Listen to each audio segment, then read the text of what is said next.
programang ito ay rated SPG. Striktong patnubay at gabay ng magulang ang kailangan. Maaaring may masiselang tema, lengguwahe, karahasan, sexual, horror o droga na hindi angkop sa... Tinuro na siya ng kidnapper. Eh, tsak, gumagawa na naman yun ng paraan para makatakas.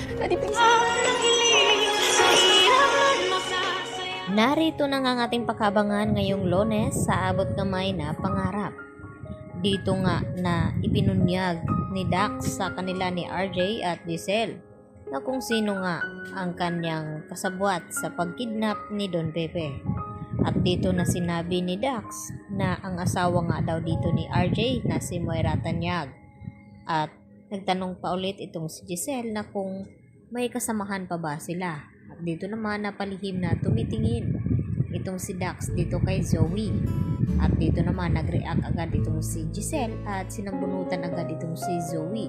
At agad naman na inawat ito ni RJ dahil hindi pa nga inamin dito ni Dax na kasabwat nga nila itong si Zoe.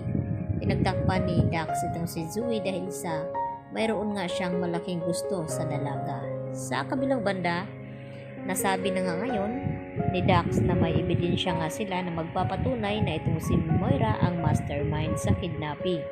At agad na pinuntahan ng mga pulis ang nasabing lugar kung saan itinago itong cellphone na ginamit nga dito ni Balahadyan on at nakumpirma na may number nga doon naka-registered na palagi tinatawagan ni Balahadya.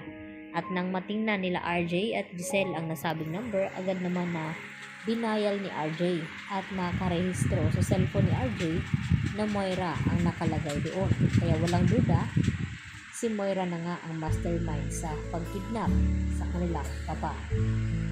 Samantala, hindi na nga mag-aaksaya pa ng panahon ang mga pulis upang ibaba daw ang warrant of arrest dito kay Moira dahil sinabi ni Giselle na ngayon nga ay ikinanta na si Moira ni Dax, igagawa na naman daw ito ng paraan upang makatakas, kaya hindi na daw nila sayangin ang panahon na iyon.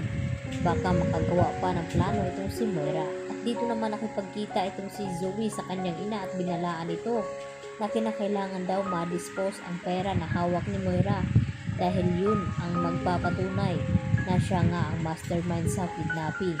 At dito naman na sinabi ni Moira na siya daw bahala mag-dispose sa pera na iyon at ipapatago niya nga ito kay Nerissa. Samantala, isa lamang ang mahihingian ngayon ng tulong dito ni Zoe.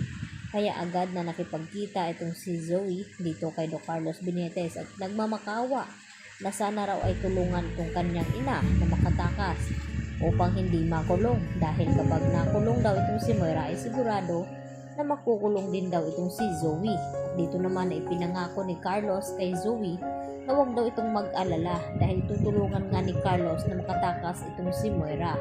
Subalit huli na nga ang lahat dahil papunta na nga itong mga pulis upang arestuhin na nga itong si Moira. At wala na rin magawa itong si Zoe dahil kapag kinakampihan niya kanyang ina at malalaman ni RJ na kasabwat din siya ay sigurado na itatakwil din daw ni RJ itong si Zoe. Kaya mas maigi na ilaglag na lamang ni Zoe ang kanyang ina nang sa ganon ay maabsuelto din siya sa kasalanan nito at hindi siya madamay at makulong. Kaya galit na galit naman itong si Moira na hinarap itong si Zoe at sinasabihan na kung ano-ano dahil nagawa siyang ilaglag nito at makukulong na nga sa wakas itong si Moira. At dito naman na nanggagalaiti din sa galit itong si RJ dahil dito kay Moira kung bakit pinakidnap niya itong kanyang papa. At nabalitaan naman ngayon ni Justin na tinulungan daw ni Eric na masakute itong suspect sa pagkidnap kay Don Pepe. At dito naman na sinadya iyon ni Eric nang sa ganun ay magkakagulo sila at mautuon ang atensyon ni Giselle at RJ dito sa nangyaring aksidente kay Don Pepe at makagawa naman ng plano itong si Eric at Justin upang gawin nila ang kanilang nararapat na kunin lahat ng asset ng Apex at ilipat sa kanilang mga account. Kaya yan naman ang ating pakaabangan ngayong Lunes kung makakaligtas pa ba itong si Moira dahil siya na nga ang idiniin dito ni Dax na mastermind. Yan po ang aking karagdagang latest update at maraming pong salamat sa inyong pananatiling panonood dito sa aking munting channel at huwag niyo po sanang kalimutan i-like at i-subscribe ang channel na ito. Hanggang sa muli mga kapuso, marami pong salamat. Bye-bye!